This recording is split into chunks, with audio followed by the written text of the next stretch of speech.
Hello, everyone. So, it's that time again. Time for me to sit around for an hour and answer questions. um, no, but in all seriousness, it is time for the August Q&A. So, as always, you guys have asked some really wonderful questions. I had a lot of fun reading and figuring out the responses to these.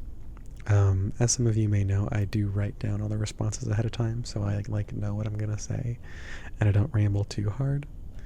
But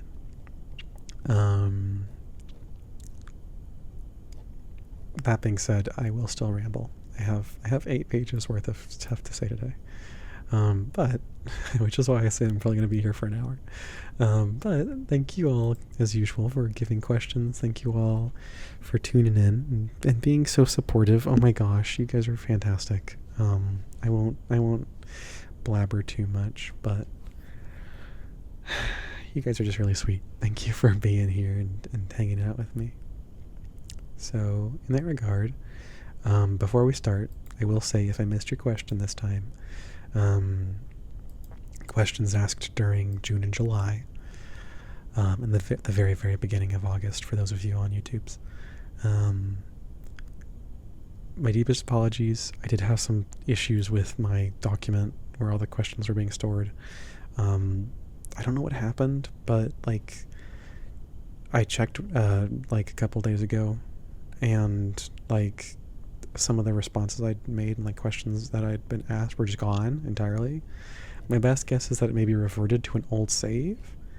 I don't know though. So that being said, if I did miss your question, please feel free to put it in the description, or not the description, the comments, and I'll get to it there, or I will tack it on to the next audio, whichever. So, that being said, I've been just babbling for about 2.5 minutes now, and I'm not going to do much editing for this, so I gotta get going. We gotta get going, or I'm going to be here forever. So, first question of the day comes from TabbyCat94, who asks, I know from another Q&A video that you play D&D. Do you have a favorite creature from D&D, canon or homebrew? So I will specifically be referencing D&D 5th edition, because that's the one I play. It's the only one I know. I vaguely know 2nd edition, I think it is, or maybe it's 3.5. I don't know. Point being, I know one of the older editions from the original Baldur's Gate games, 1 and 2. They're very delightful games. But that to say, I don't know the mechanics fully. I just kind of am somewhat aware of how some of them work. So, that in mind. For D&D 5th edition, I would say my favorite monster / creature, whatever, is called the Revenant. It's found in the monster manual, if I recall correctly. Basically, it's a person who was generally killed very unjustly, or had some very has a very strong conviction, a goal they need to finish, and basically they come back to life to seek revenge on those who killed them. And I just really love that idea. I think it's really cool to have someone basically come back as an undead just to right the wrong of their death. Such a fun character concept, such a fun storytelling aspect. I don't think that they're actively available as player characters. So if you're a player and you hear this and you're oh, this is gonna be my next character, please talk to your DM first, and because they're not I don't think built to be a player character thing. It could be a cool storytelling moment, but it's definitely not going to I don't think it's going to be a full-on campaign thing, so keep that in mind. But yeah, that's my answer. I love Revenants. I think they're cool. And thank you for your question, TabbyCat94. Next up, Tiger Gamer 123. Hello, Tiger Gamer. Asks, How did you come up with the name Secret Sauce ASMR, and what's the meaning or story behind the purple slime slash ooze in your thumbnail and profile picture? I think it's a neat, pretty neat and unique detail. I was just curious about what inspired it. So these kind of questions go hand in hand, because you'll understand in a minute. So I might have shared this story before, but I'll go over it again to the best of my abilities. Of course, this has been, I think, 2 years or more since I started doing ASMR, so some of the like origins are a bit lost on me now.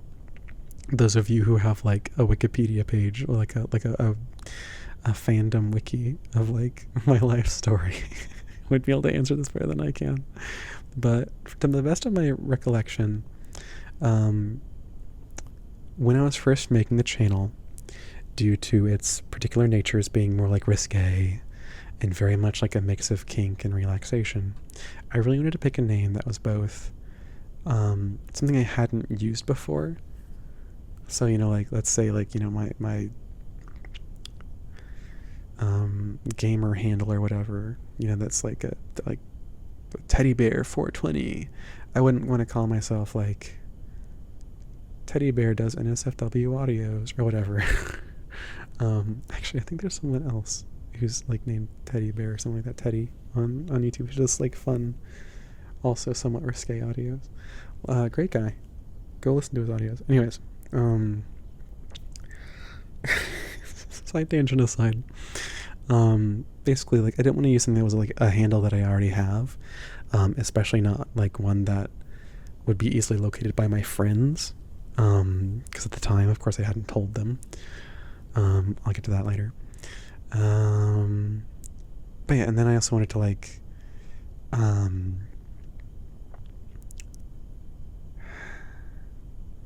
in addition to not wanting to like use a handle that I already done, I also wanted to kind of, in comparison to like my wholly like safe for work public persona, this was kind of like, you know, like kind of a cheekier little deviation into more personal interests. So initially, like when I was brainstorming ideas, I was thinking of that phrase that people use, like sauce. Or like what OP, where's the sauce? And that kind of stuff. So I was thinking something kind of similar to that, because I thought it was kind of funny. Like, where's the sauce? Where's the, you know, where's the source? Kind of being like a funny play on like, oh, like what's this sauce? You know, this special sauce that's been added to these ASMRs. The special sauce, of course, being the kink part. You know, the size difference, the vor, the whatever. You know, fear play very rarely, or, you know, ma play, whatever. You know, you get the idea. That's like the secret sauce, like the secret ingredient, quote unquote, but also like the fun little thing of like, oh, there's a source here. Where is it? Yeah, oh, I can't find it because it's, you know, hidden. Because the whole point is like I'm deviating drastically from my usual stuff. Someone is using the bathroom. I don't know if you guys can hear that. I presume you can. But yeah, so that being said, I then like went from what's the sauce, where's the sauce, etc., to just secret sauce, because it's a secret source. And that kind of just reflects the exact same thing. You've got the little bit of additional kink to the audio, so that little secret recipe of mixing in like the ASMR with size difference, whatever, you know, transformation, feet, whatever is the additional thing that day. And you've also got like the cheeky little question of like, oh, who is this guy? Who's the source of these audios? It's a secret. So yeah, that's the name question for you. And as for the ooze, as it ties in with the name, that's the secret sauce. So originally, the thing with it is, originally it was supposed to be like a peachish color, like an orangish peachish color, kind of like the special sauce used by various restaurants, like the Thousand Island dressing kind of thing. Like I know that, oh gosh, I don't know if you guys will know these ones. There's like Cane's Chicken that has like their special sauce, or like the sauce that's put over certain burgers at certain burger restaurants. You know, it was supposed to look like that. But it looked very flesh toned. and it kind of just looked like weird seeing like someone's flesh melting over this over every like character icon. So then I changed it to white because I was like, well, if it can't be like flesh tone, I'll make it white. Which I don't think I need to explain to you all why a dripping, oozy white substance being splattered, let's say, all over an icon, a profile picture, would probably give the wrong impression. So, yeah. So then I just went with purple because I was trying to think of like, well, what other colors can I use? If white is taken and like red's blood, green is like acid or slime or you know, like poison. Blue is water. Orange, already went over orange. Orange kind of looks kind of weird. I guess I could have done orange though. Kind of like orange juice, but you know, who thinks about orange juice? I mean, you know, purple is grape juice, so, or wine. But yeah, so I wound up going with purple because I just kind of felt like the thing that has the least connection to other liquids, especially with like a peachy kind of highlight that I've done.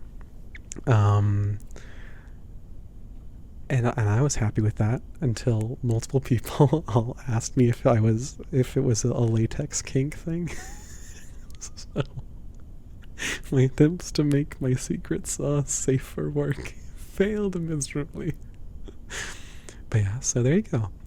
TLDR, secret sauce is as a joke on sauce being used as the word like a synonym for source. Secret sauce is also a play on like a secret ingredient, and yeah, fun little name thing. And then the ooze is just the secret sauce, which I imagine it doesn't taste like grape. I don't know what it tastes like, but it's not grape. it's I'll have to figure that out someday. Someone's gonna ask, be like, what? That's gonna be you guys are gonna make this one of the questions for the next Q&A, I'm sure. It's gonna be like, what sauce? What's the sauce taste like? And I'll have to be like, I'll just have to come up with a canon answer right then and there. Also, did you guys hear that siren going on outside? My goodness, it was right outside my door. Anyway, thank you, Tiger Gamer 123 for the question. Okay, so I had to stop the recording because the sirens were so loud. They were genuinely right out, like they went right down my home street, so it was awesome. Also, I apologize if you can hear my voice just slowly giving out. I've been talking most of the day, and then I also came home and recorded it at 30-minute audio, which is fine. But yeah, it's actually Thursday night, and I meant to record this yesterday, but I didn't get to it because people were loud then too. So we're just kind of rolling with the punches at this point. Anyways, let's see. Next question is from Anime Jace. Hello, Jace. Jace asks, since this will be for the August Q&A, what are some fall activities your characters like to do, and do you do anything special during the fall? Honestly, I love fall so much, but to be quite honest, I really don't do anything big. I really enjoy going for walks. I do a lot of photography. I just take pictures of like the changing seasons, the different flowers, the different colors, all that stuff. It's really delightful to me, and especially because I go to certain nature trails. I won't name any by name. Some of you already know like the state I live in, but I don't need to out myself further by telling you what areas are close by to me. But there are quite a few that I really enjoy going to when I have the time. And yeah, so that's really nice for me. But for my characters, let's see, Clement, the friendly giant. He probably sleeps a lot, honestly. I imagine he is very connected to nature with like his activity cycle.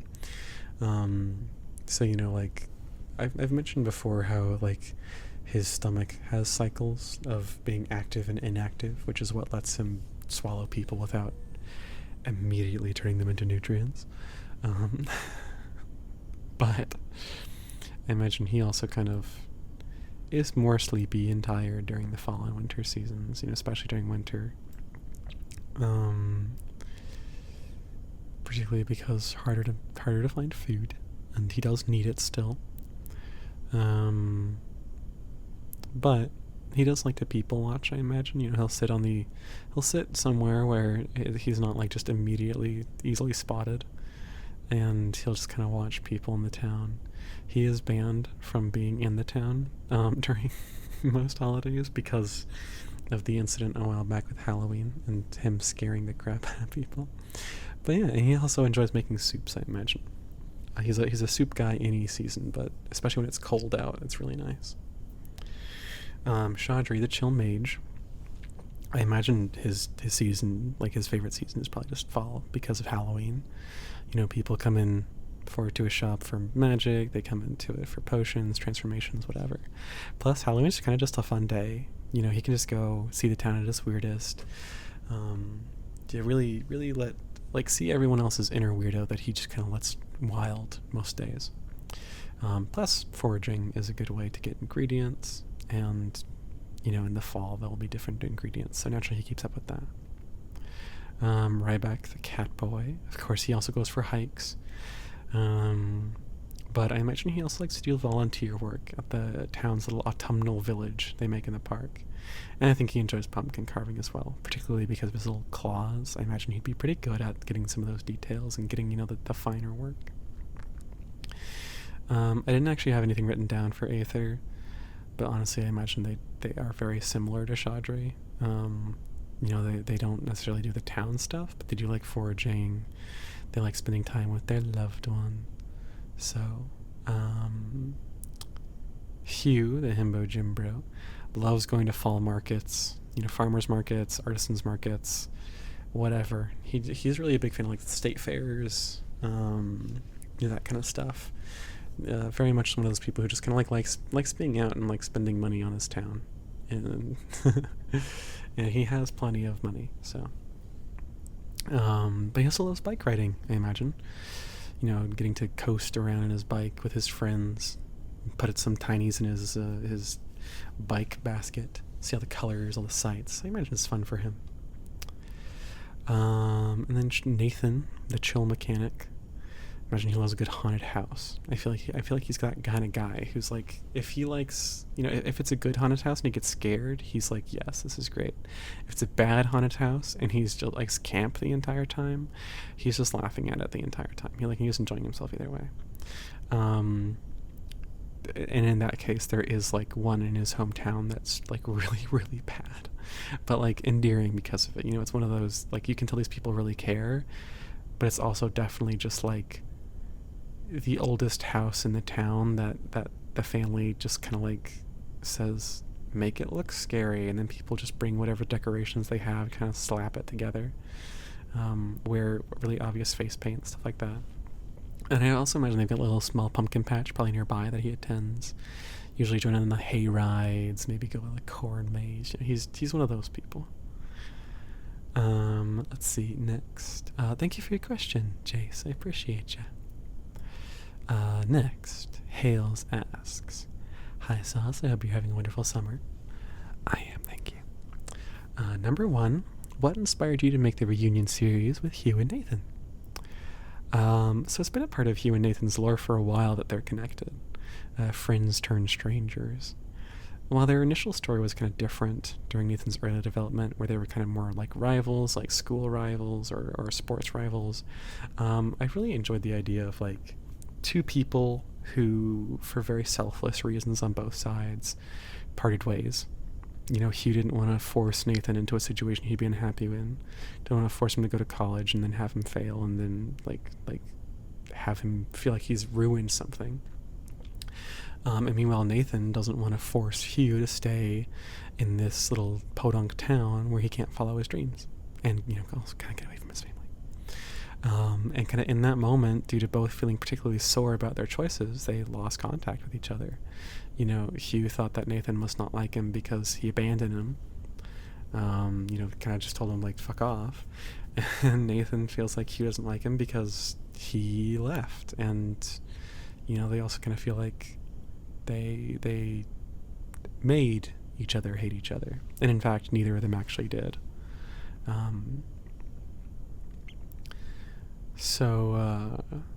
I've wanted to tell that story for a while, honestly. And in fact, even when Nathan was first introduced in the channel, back I think in January is when he was already introduced, I'd already been busy figuring out when all he could appear beforehand to ensure that he'd have some screen time to himself before he was put into that storyline with Hugh. And then with June, I kind of thought it worked out really well because they didn't become romantic.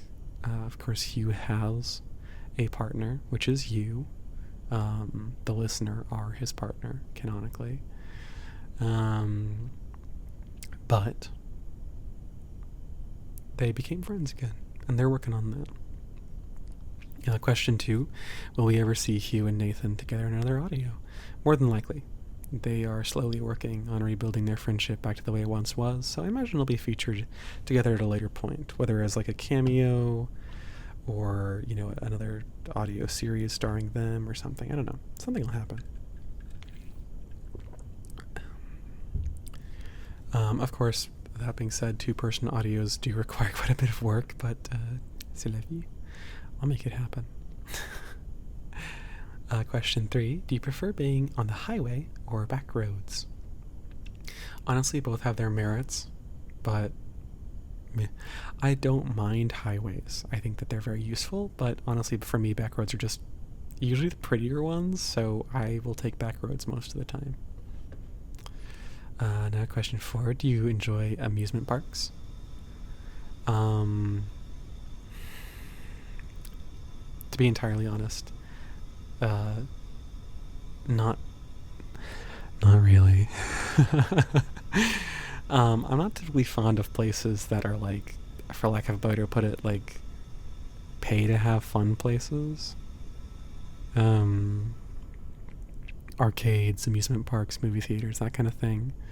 Ultimately, I just kind of feel like if I want to have fun, I will find a way to have fun. I don't need someone to entertain me,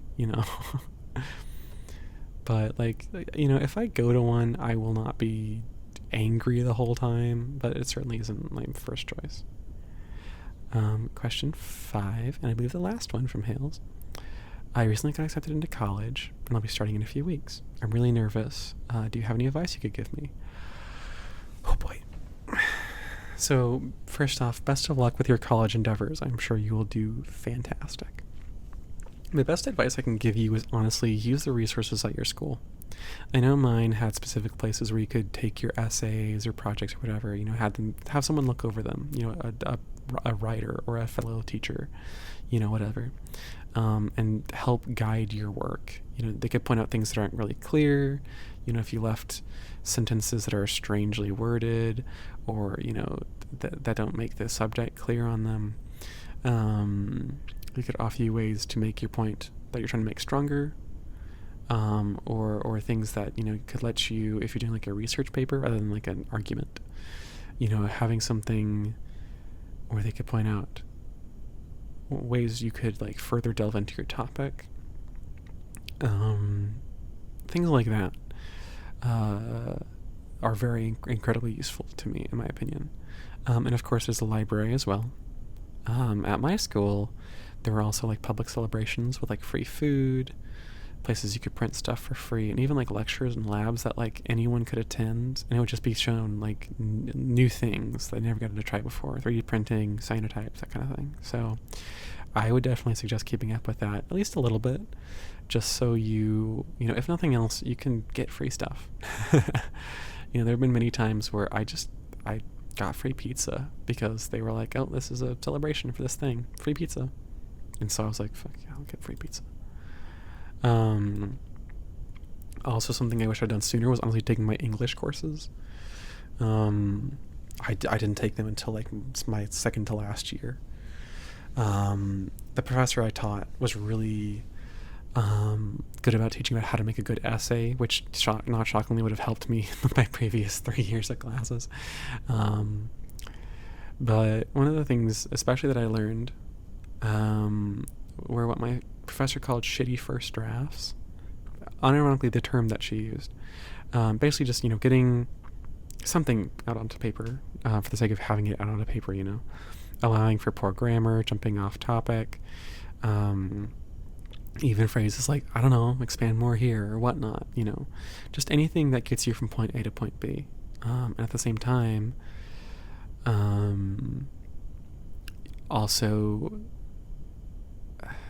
another thing we did was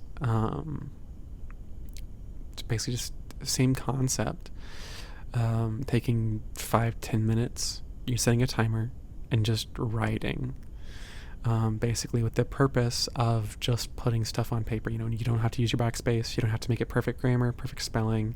I always made good, I always corrected my spelling because it was helping me, because if I misspelled something, I just get thrown off horribly. But you don't have to use punctuation, you don't have to use proper spelling. Just, today I'll be writing about this subject. The reason I think the subject is interesting is because of X. Because if you think about X, you might realize it's kind of similar to Y, which is something I hadn't noticed before, because on and on and on and on and on. And you basically just let your mind work through whatever it is you need to work through. It lets you think about the subject, think about what you're trying to write about, think about what you're interested about, and it lets you, see where your mind immediately is drawn to. I didn't realize this before. I didn't, this is something that is really, bugging me. This particular, thing about this topic is something I find really interesting. It's something I find really strange. It's something that I feel like helps me look at things in a new light. This is something that I don't think is quite correct. This is something that, whatever. So, those are two things that really have helped me. Even if you don't take your English courses right away, or at all, I don't know if you necessarily have to for whatever I think it's just a core class, but even if not, those are two things for me. It's just learning to accept bad first drafts that will get you something that you can then expand upon. You can even just take it in, like I said, you can take it to your writing center and be like, this is what I have. I don't know where to go from here. I don't know how to expand upon this. I don't know, what's even good. And then they can, you can say, this is my first draft. I don't know, how do I start making this into a good draft? But yeah, just getting it out on the paper is the big thing. So yeah, honestly, that's my advice. But really, ultimately at the end of the day, just don't stress too much. That's the big thing. Is it awesome to graduate 4.0 GPA, honor roll, whatever? Yes. But C's get you degrees. Every failure you have is just a learning experience that leads you to future success. You're gonna do great. And one of the things that I actually learned, that made me kind of chuckle, I oftentimes found if I accepted the chance of failure, I succeeded a lot more and with a lot more clarity. If I accepted that, yeah, I might not turn this in on time, and if I don't, I might fail the class. Oh well. I usually didn't have trouble writing after that. If I thought, you know what, yeah, this class is really annoying, I have really low attendance or whatever, I never had low attendance, but point being, if I did, I'd be like, this is something that might cause my grade to suffer. Oh well, I'll just keep coming as much as I can and learning what I can, taking notes how I can, and I'll do fine. And then I didn't struggle with taking notes. I didn't struggle with showing up on time, whatever. So that's something I think, ultimately, as long as you don't stress yourself out, as long as you accept that you might fail, and you will fail at times, you will stumble, and you will do badly, you're going to do great. I have full faith in you. So, yeah. Thank you so much for your questions, Hales. I really appreciate it, and I appreciate your support over on the Patreons. Next question is from HXH Lover, who asks, what would you tell someone who's writing a size difference story, or multiple? So first off, very exciting. I wish you all the best. Honestly, I'm not a writer by default. I'm not a writer by But yeah, I'm not a writer by default. Almost all of my audios, even the commissions, are almost entirely ad-libbed. I will improvise everything. So to be honest, I can't really offer proper writing advice, but what I find is like the most important thing in any size difference scenario or story is the power imbalance of two vastly different physical forms. So like, obviously one person is huge, one person is tiny. And depending on, what the social setup is, that can very drastically change their dynamic. One of them, of course, inherently is physically more powerful. The giant is more than likely far more powerful than the tiny because they are physically very imposing. They might be intimidating. They might, even if they're a nice person, their size is going to give them that advantage. And the tiny, of course, has their own benefits. They're much smaller, but they do not have that physical element. They do not have the brute strength. And it's something that I think is important in any story, but especially when it comes to size difference, getting that right is, I think, important. Like, for example, if you want to keep the characters feeling pretty equal, like they're on equal footing, like they, neither of them has more power inherently, regardless of the size difference. Maybe there's something that's keeping an imbalance, that physical imbalance to a minimum. Like maybe the micro, he's been working this job for 10 years, it's all the ins and outs. So this plucky new recruit macro wants to stick by him for that knowledge. Or maybe, the micro is politically or socially very important. Maybe she's the popular girl who could make the, macro's life a living hell if they step out of line too much. Or maybe they're super rich. So, they have this money that kind of keeps, gives them power that, the micro or the macro doesn't have, because the macro doesn't have a lot of money, or maybe whatever, maybe they don't have like the tech savviness, etc., etc. Or maybe it could just be just pure respect. You don't have to necessarily have like a thing that grants the micro power that the macro doesn't have. It could just be these two are people who respect each other. Maybe they didn't always have this size difference. Maybe they were, childhood best friends. One of them grew huge and one of them shrank. Or maybe they were always this size and they just have been friends regardless. And so that innate respect that, I would die for you, keeps them from feeling like they are truly, imbalanced. Like they are, one of them is this little victim of the other's whims, or if you want to have the characters feel imbalanced, that's also perfectly fine.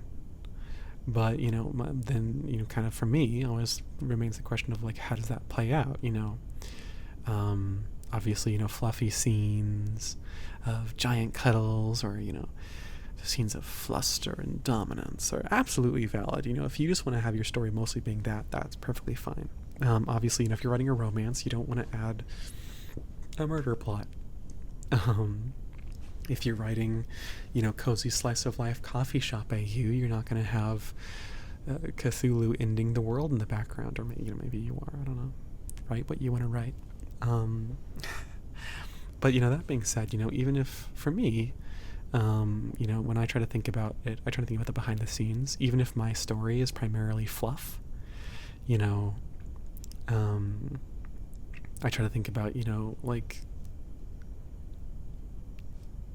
what goes on outside of the fluff, even if you don't want to like delve deeper in the writing, having that kind of implied, or at least knowing yourself, like how each character interacts outside of just their immediate interactions.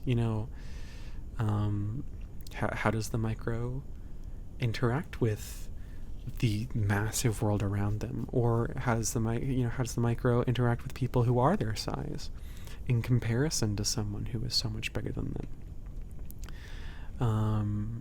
How does the micro like live like that, or how does the macro interact with the world, their size comparatively to this little person they have to treat with such care, or maybe this person who they treat poorly because it's their way of getting stress relief. They feel undervalued throughout the rest of their social life or their personal or work life, so they bully this micro to feel some sense of control and power. Or if it's just pure fluff, how do they feel outside of this tiny little partner / friend of theirs? Or how do they interact with a world that's not made for them? How do they interact with something there? They can fit maybe their head or half their body into a house, or maybe they can just fit a few fingers through the doorway. How do they interact with that when it's not with their loved one? Or stuff like that. If the micro is in fact being bullied or treated poorly, what do they do in their moments of respite away from this giant or these many giants? Do they seek others their size or others like them as to kind of seek comfort? Have they been whisked away from that? That's my thing. I've rambled to think a bit too much. I got a bit off the plot, but yeah, that's when I think about size difference stories, my main thing is genuinely, how does the size difference play out? How do the characters interact with it? How do the characters interact outside of it? If this size difference weren't at play, what would happen? That's kind of my thought. Because if you know the behind the scenes of it, if you know all the details of why and how and who and when and what and so on, of the kind of key element here of the genre, you can kind of work through everything else. And of course, again, that's me not being a writer. So if you hear this advice and go, huh, that's perfectly fine. But yeah, I think you'll do fine, honestly, with your stories, regardless of, genre or theming. I've kind of handled a limited few themes here. And I admit the advice I've given is quite vague and possibly very unhelpful. But I do hope that, if nothing else, this has given you kind of some inspiration and ideas to start working with. And I look forward to seeing what you come up with. So thank you for asking your question. Ooh, I hit the table. Ow. Okay. So next question is from Lane, who asks, did you ever talk about your fascination with size to your family and friends, and how did they react to it? So for full clarity, Lane asked 2 questions, and originally I was going to answer their other question about where I think the fascination with GT comes from, but I wrote up 2 pages of just this one response, and I just decided, I'm going to make a separate video on it at some point, so look forward to that. I'm curious. I want to go into some of the details. I want to really delve into it and analyze, so look forward to it, I guess. However, in regards to talking specifically to my family and friends, I have spoken about it very loosely with my family, mostly by virtue of sharing games or media featuring size difference that I have enjoyed. For example, I spoke with my family a lot about Pikmin, the Pikmin games, and my sibling and I even used to play Pikmin in it together.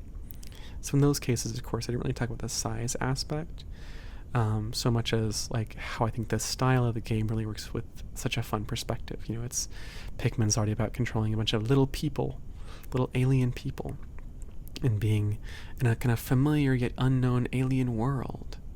So having the game setting be that of a much larger version of the world we live in, at least from the game's protagonist's point of view. I think that works really well to convey that sense of weirdness. You know, you find a bottle cap, but it's not called a bottle cap, and it's way bigger than you. You know, you find, and in the first game, when you find the ship parts, it's like these things don't feel like real things to you. So you can look at it and go like, oh, this is a giant beetle, but it's not a, you know, giant rhinoceros beetle. It's the whooping hooper, and you're like, oh, okay.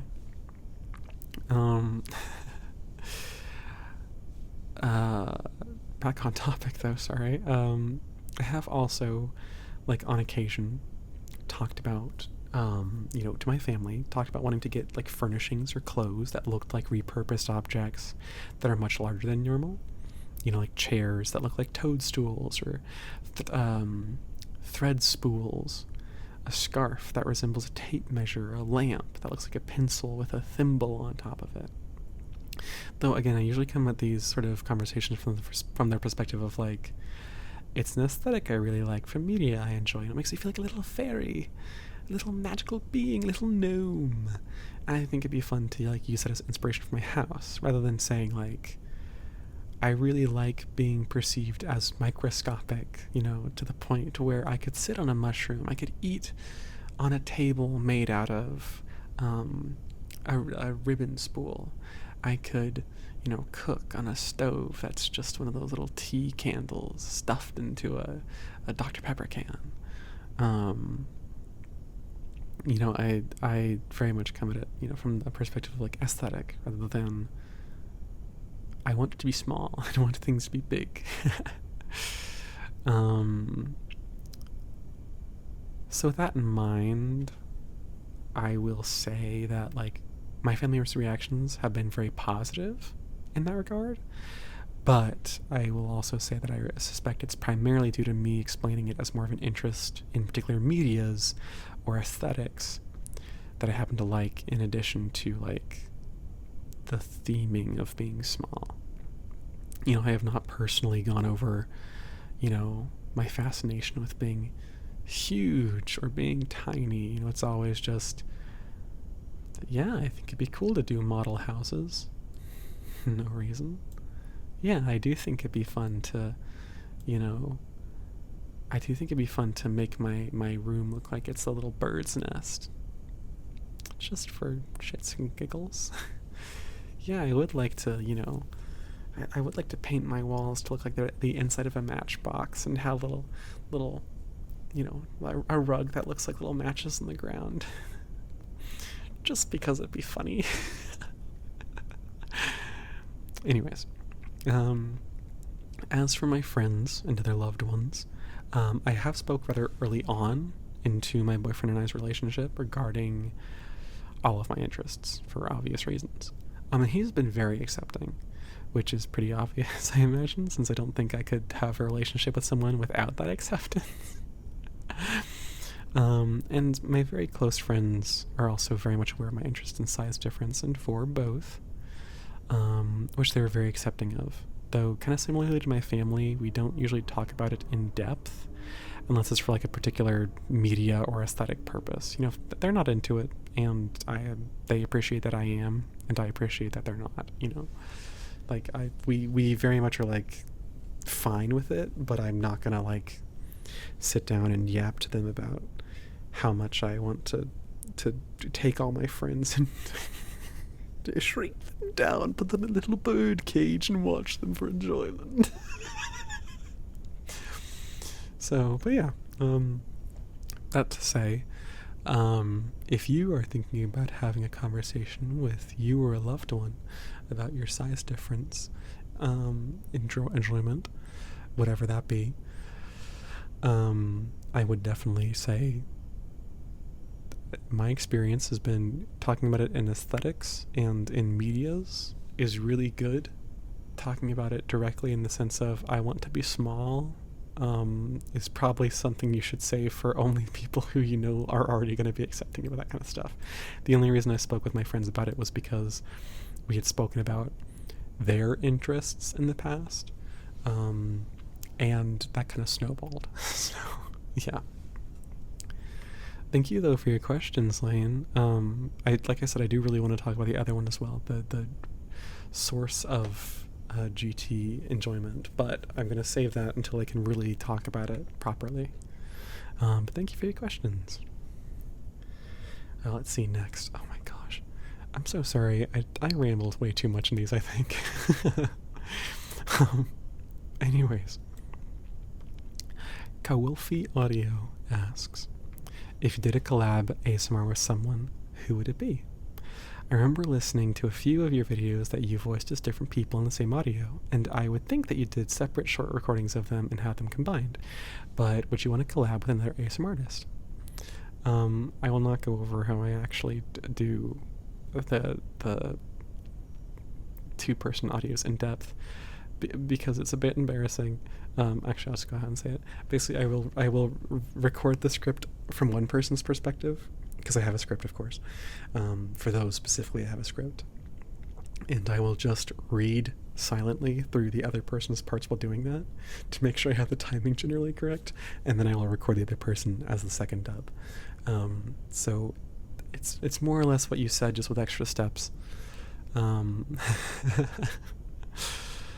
it's quite a bit silly because I will just sit there and like stare off into space. I digress. To answer your other question, who would I collab with? Okay, I have a list.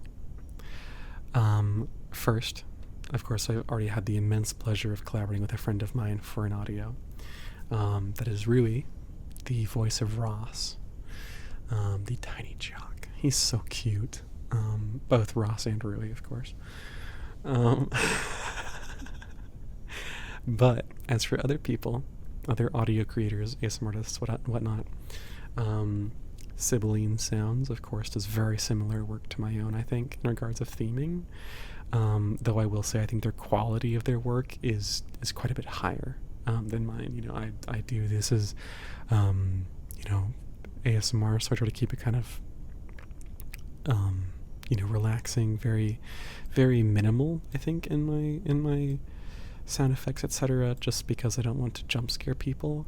But they do like full on, like, if you're in a coffee shop, it sounds like you're in a coffee shop. If you open the creaky door to a haunted mansion, you know that's a creaky door to a haunted mansion. They do all that stuff, and I think that's fantastic.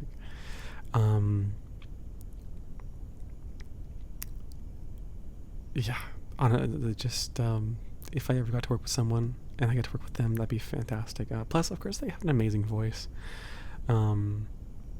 Genuinely, I'm very fond of it. I quite like it. And of course, that's coming from someone who, like, voices are the main way I connect with people. If I don't like your voice, I will struggle. But anyways, yeah, so that's the first one, Sibylline Sounds. And also, if you haven't gone and checked them out, please do. They have amazing stuff. It's size difference at times. Hypnosis is another one I know that they do that I don't really do. I probably should, but they do a lot of hypnosis. I know they've done a couple of transformation ones and some Vorny stuff. Yeah, go check it out if you want to. Let's see, another person I would really adore collaborating with is Salem Audios. Salem has been just a big inspiration for me for many years. Back when they were doing like wholesome stuff, like almost exclusively, I watched them like religiously, and they're one of the people who really properly got me into this kind of ASMR. Kind of a long journey to get here, but oh my, sorry for that. But yeah, they really have been a big inspiration for me for a long time. And kind of for that reason, it would be like an honor to collaborate with them.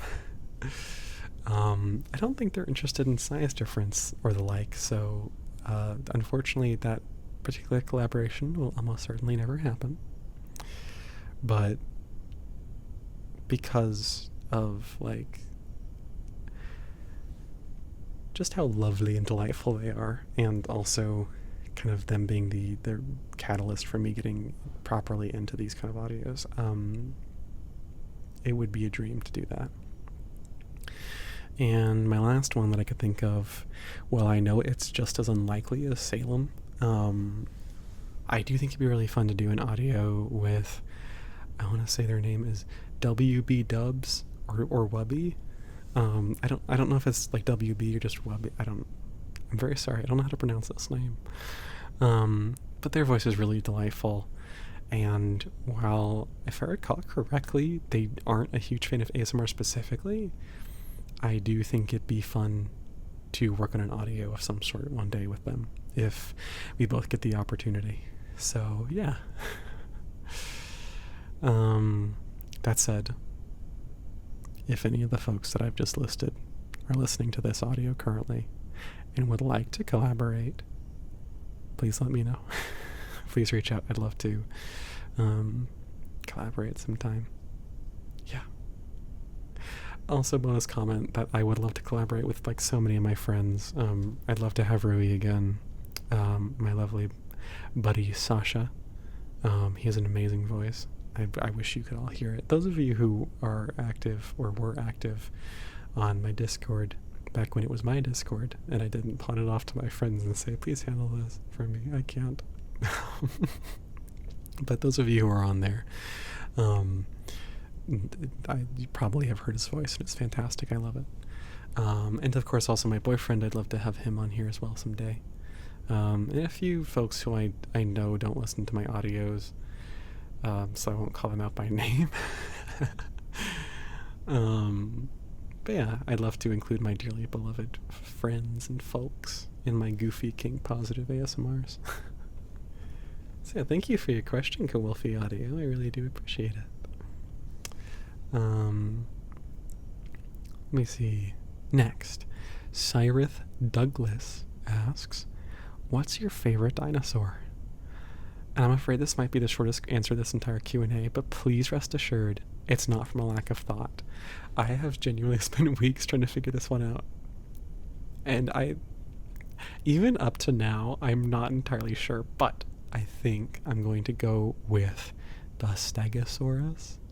I think that's the one I'm thinking of, with like the little like spines on its back. Like, yes, queen. That's so camp. Like, she's got diamonds on her back, and for what? Like, slay, purr.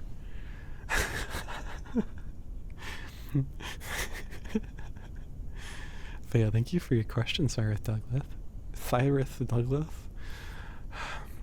Thank you for your question, Cyrith Douglas. There we go. Appreciate it. The Hand Fiend, Primrose Bardlycan, asks, Hand Fiend here. Hello, Hand Fiend. With a simple question for you. Since you draw your own thumbnails, what resources would you recommend for beginning artists? I just got into drawing. First off, congratulations. I hope your artistic journey takes you to the most delightful of places. As for resources, I will say if you specifically want to go into digital art, which you have not said you want to, but in case you do, honestly, just get whatever you can afford. I know some people will swear by like the $15,000 tablets and the touch screens and the whatever. I have a $50 drawing tablet. It's like the Wacom Intuos. It's like really small.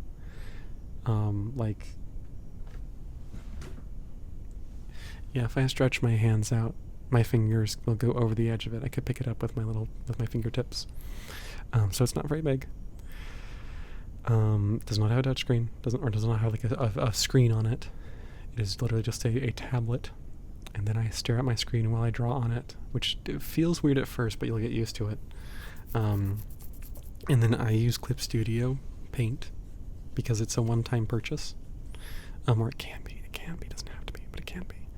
And it's not Adobe. I used to use Adobe a lot, and I hate them now because they succumbed to AI bullshit. And they're a subscription, so automatically worse. And there are, of course,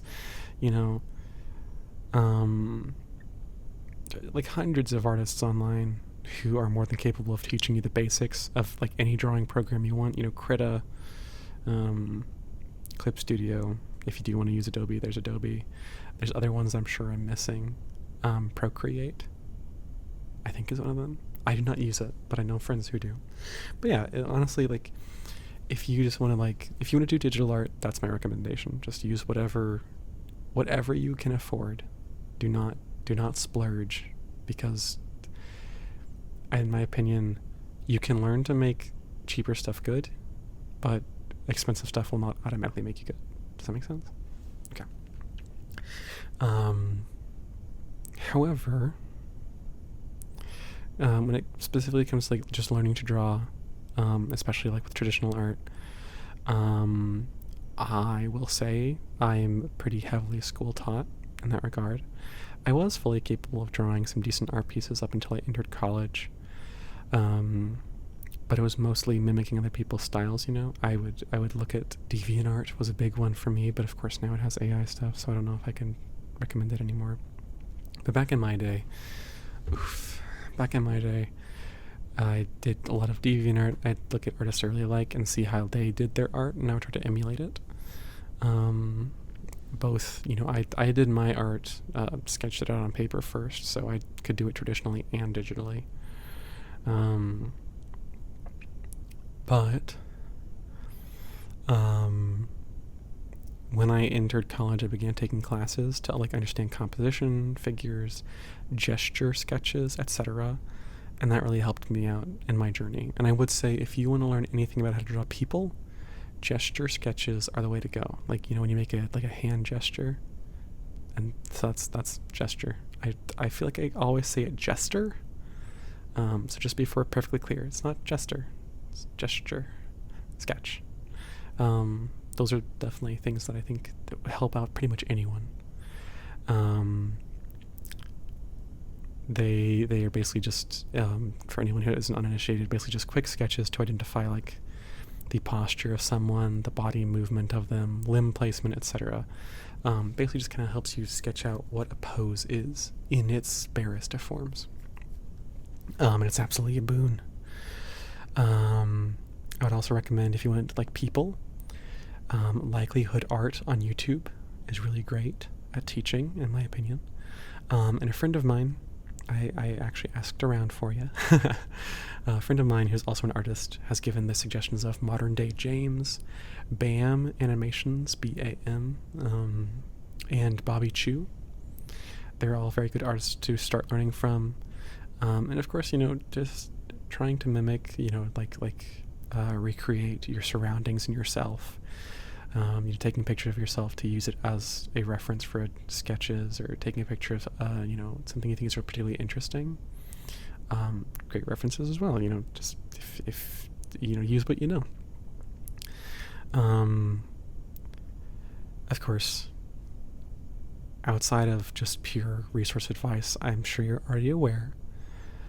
I genuinely cannot stress enough that your artistic journey will be just that, a journey, Something that I've often heard spoken about by artists is the eternal cycle of learning to simultaneously create art and critique art.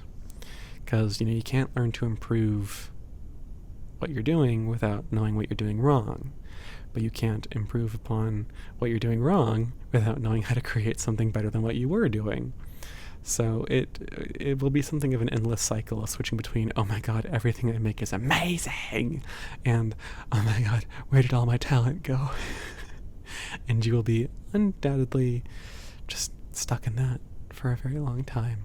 Obviously when you get your own style down, that will really help. I think figuring out a style for yourself is good, but changing your style is also good. I've gone through many style phases. And even now, I don't even use my actual style for my thumbnails. I use a different style. And you'll hit slumps, and you'll lose your steam, and you'll lose interest and inspiration, and eventually you'll keep going, because that's just part of it, you figure it out.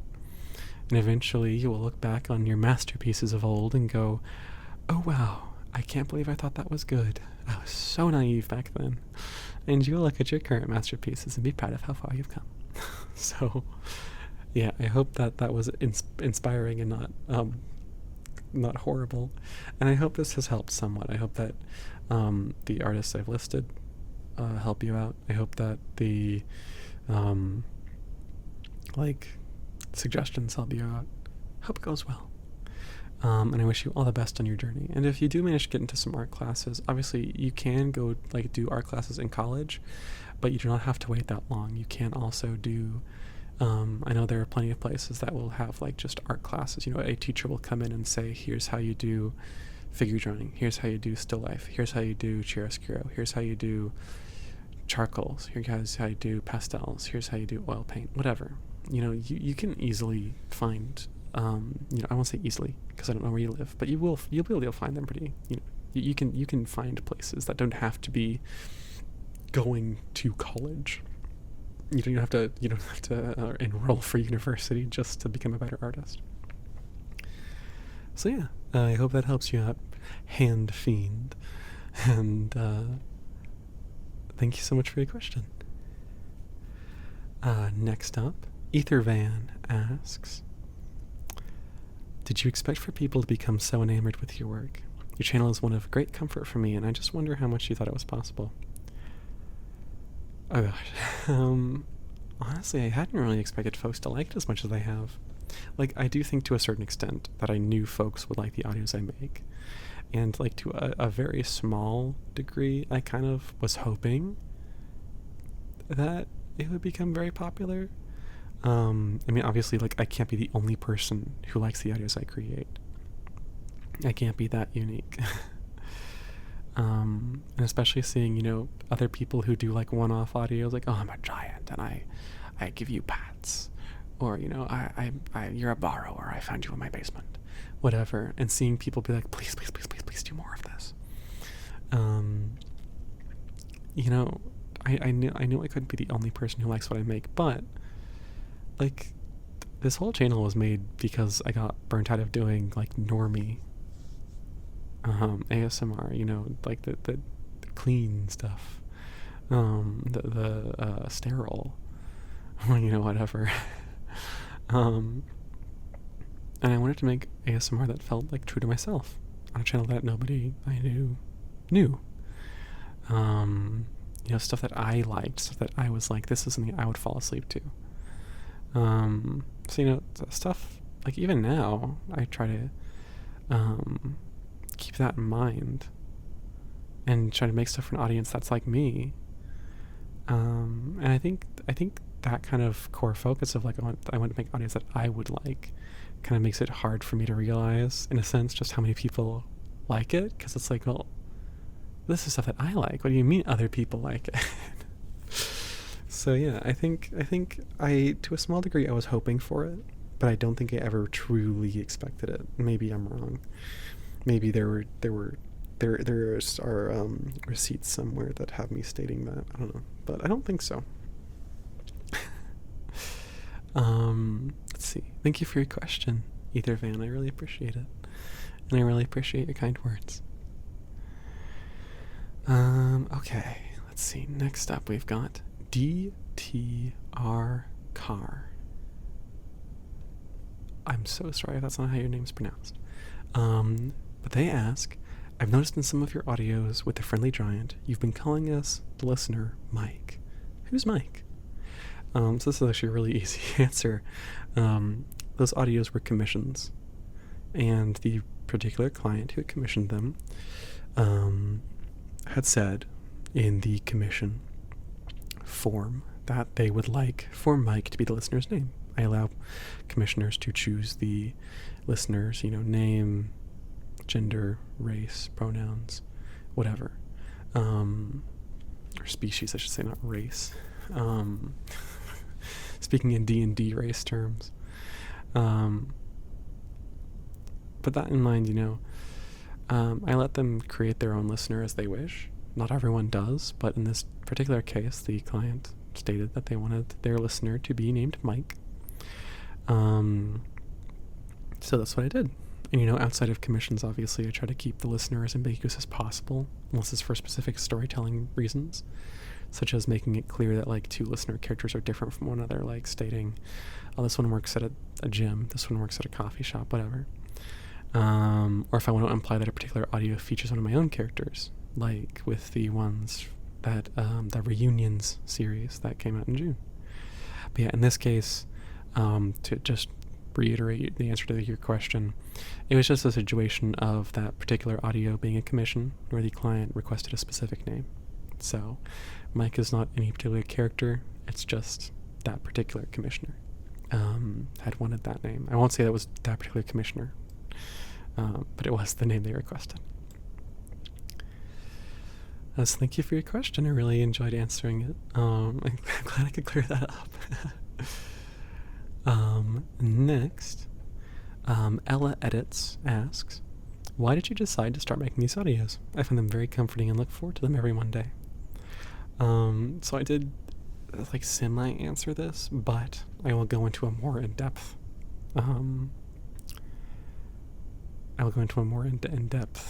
reasoning behind it. So I've wanted to be a voice actor or do audios of some kind for like a very long time. Back before I was even like 18. This was not like I went to college for it. No, this is I wanted to do it for a long time.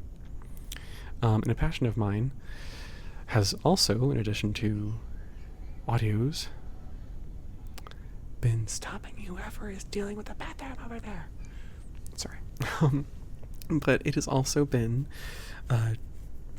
GT, size difference, macro, micro, in addition to VOR and that kind of thing. So after a while of making some more, as I kind of said, like sterile audios, they were fun, but they were made because my friends knew about my audios, and I wanted to make stuff that would kind of appeal to a mass audience, and stuff that my friends knew about. I didn't want to, be like, oh, by the way, in this audio there's a giant and he like rubs his feet in your face, and then have them be like, why would you record that? That's so fucking weird. Yeah, so I wanted to make audios that kind of reflected me more, reflected my interests and such. So made this channel, started making these audios, hoping that, if nothing else, someone like me who also enjoys the idea of being with a well-intentioned giant or tiny. Giny? Oh, that sounds really dirty. Anyway. But yeah, someone who maybe is like me, who likes the idea of being with someone like that, could enjoy some ASMR that suits them. And so that's kind of what got me into making these audios. I don't know how to tell you guys. I really love GT. I really love macro micro. In both a more exciting sense and a more relaxing sense. Just kind of chill. So yeah, thank you for your question, Ella Edits. I really appreciate it. And at the end here, I had a few questions from a couple people who kind of all made audio requests or suggestions. So I kind of thought, rather than just annoy you guys by saying, I'll think about it, I just go ahead and compile them all, give a quick run through all of them, and talk about them a little bit. Give a sweeping answer, but also some individual answers. So Funky Seb asks, would you ever do a story with a huge size difference, like a 1 centimeter tall person, or something like that, or even having the listener or speaker be micro and the other be macro, truly big size difference. Paraphrased. Mango Swango asks, can you do a 4 one where the listeners in your cereal and you eat them? Or another foot one where they get covered in your sweat? Or maybe even halitosis? And if you do these ideas, could it involve the chill mechanic? He's my favorite. DTR Cat. Oh my god, I can't believe I spelled that wrong the first time. That's really embarrassing. I'm sorry, DTR Cat. But DTR Cat asks, for your size difference audios, could you maybe do one where the friendly giant is hungry? And Primrose Bard asks, do you enjoy fear play scenarios? Because I'd love to see more of those. Hide and seek especially. And to all of these, I say, while I make no promises, I can certainly see about doing audios like those sometime. I do want to experiment more with size difference, whether that be, giant listeners, giant and a tiny, someone very big or someone very small, etc. I really do want to branch out a bit more, and so I would be happy to do something like that. With food sounds specifically, I find chewing sounds really great on my sanity. If I'm going to be editing an audio with them, honestly, there have been many audios that have featured me eating like actual food, and I just haven't finished them. I haven't even put them up on like Patreon as like a content that I never got to finishing, because it's just that I can't even edit them to find out if they're genuinely dog shit or not, because I just can't stand the sound of my eating.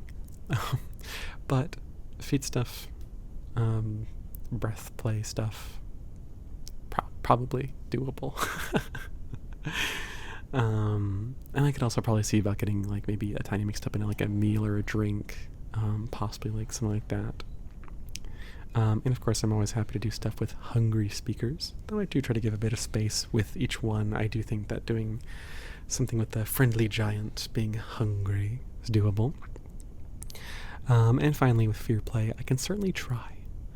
For me, it's always hard getting that like balance of relaxing and scary, but it's not to say it's impossible. I've done it before. I'll see what I can do.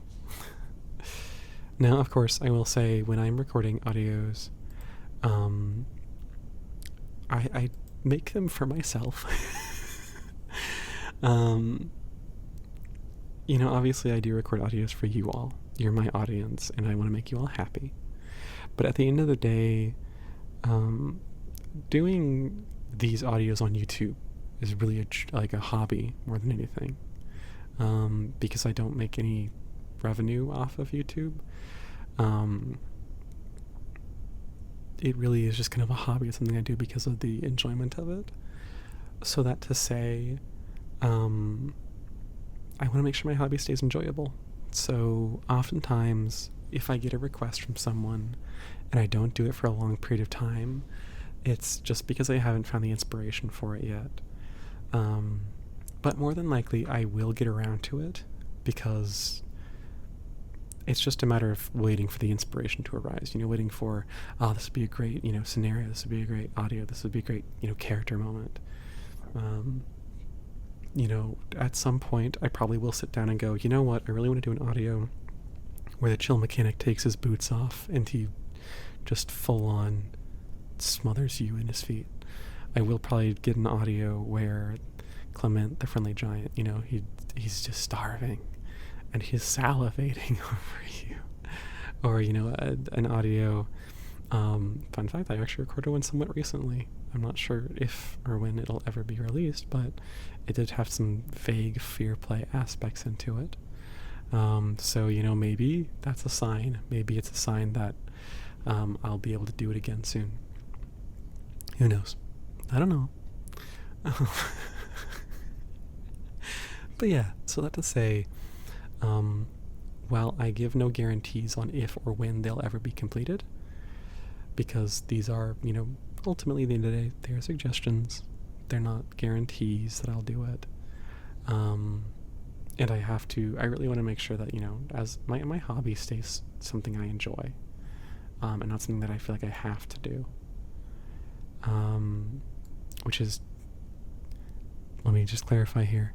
It's not y'all's fault that I just ever, if I ever get burnt out on my hobby, it's not because of y'all. It is every single time I've ever gotten burnt out is because my life as a whole is very busy.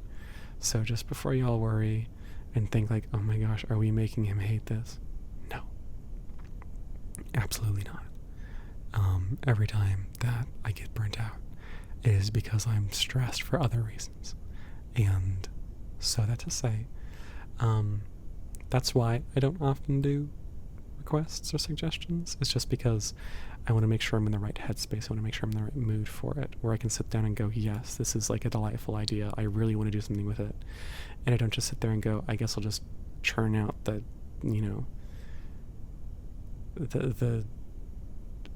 easiest audio that involves this idea. So, yeah. But thank you all, Funky Seb, Mango Swango, DTR Cat, and Primrose Bard Lycan, for your suggestions. I really do appreciate them. I will see about getting to them when I can see about getting to them. So, with that in mind, that is all the questions that I have written down. If I missed one, I sincerely apologize. It's super late now. I've been talking for over an hour. That's not including the stuff I've had to delete, which was easily like 30 minutes worth of content because loudness. And I told myself I wouldn't edit this audio. To be fair, it's because it was sirens, and I know that can be somewhat triggering for people if they hear them very loudly in the background. So I was trying to be considerate. But yeah, so that's that. I'm also sweating because it's hot, so I'm going to go. And you can hear my voice giving out. But thank you all so much for joining me today. I really do appreciate it. You guys are really wonderful. And currently, I am, let's see, at 1,983 subscribers. And probably in like 3 years, when I'm at like 10 million or something, I'll look back and go, oh, you thought that was a big number. That's cute. But in all seriousness, that's astounding. I was not expecting this. So thank you all, genuinely, from the bottom of my heart. You guys are really sweet. And I am honored that you guys, so many of you are here and you like my stuff and you interact with it and you take your time out of your day to listen to it. And give your thoughts, give your requests, give your suggestions, give your headcanons, give your, personal, thoughts, give your opinions, and even just give, little anecdotes about your day. Honestly, it's so sweet, and I am genuinely just so flattered that you guys do that. I'm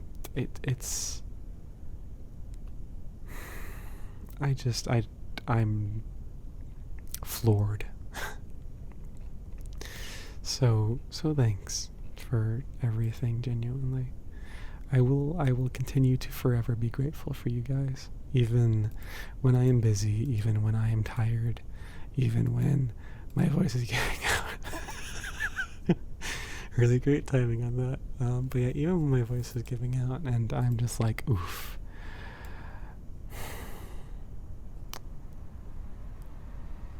I just thank you guys. And that's my fan. That's my computer fan telling me, okay, it's time for you to get your ass out of here. So